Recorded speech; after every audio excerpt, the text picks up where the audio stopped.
जगज्योती महात्मा बसवेश्वर आर्थिक विकास महामंडळामध्ये लिंगायत समाजाच्या सर्व जातींचा समावेश व्हावा, या महामंडळाचा निधी वाढवावा तसंच समाजाला अल्पसंख्याक दर्जा प्राप्त व्हावा या मागणीसाठी आज कोल्हापुरातील चित्रदुर्ग मठात समाजाची बैठक पार पडली।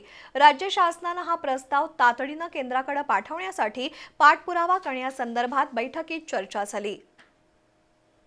राज्यातील लिंगायत समाजासाठी जगज्योती महात्मा बसवेश्वर आर्थिक विकास महामंडळाची 2023 मध्ये स्थापना करण्यात आली।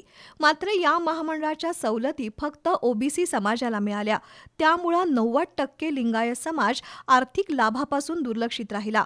या महामंडळासाठी शासनाने 50 कोटींची तरतूद केली, पण संपूर्ण समाजाला लाभ मिळत नसल्याने या महामंडळाचे निकष बदलावेत अशी मागणी करत आज कोल्हापुरातील चित्रदुर्ग मठात लिंगायत समाजाच्या नेत्या सरलाताई पाटील, इचलकरंजीचे नगरसेवक संजय तेलनाडे, राजशेखर तंबाके, बाबूराव तारळी, विलास आंबोळे, आलासचे जिल्हा परिषद सदस्य प्रशांत शहापुरे, संतोष पाटील, राहुल राजमाने, ॲडव्होकेट अभिषेक मिठारी यांच्या प्रमुख उपस्थितीत बैठक झाली।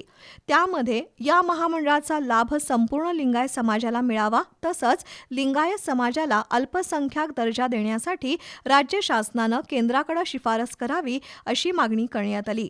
यावेळी समाज बांधव उपस्थित होते।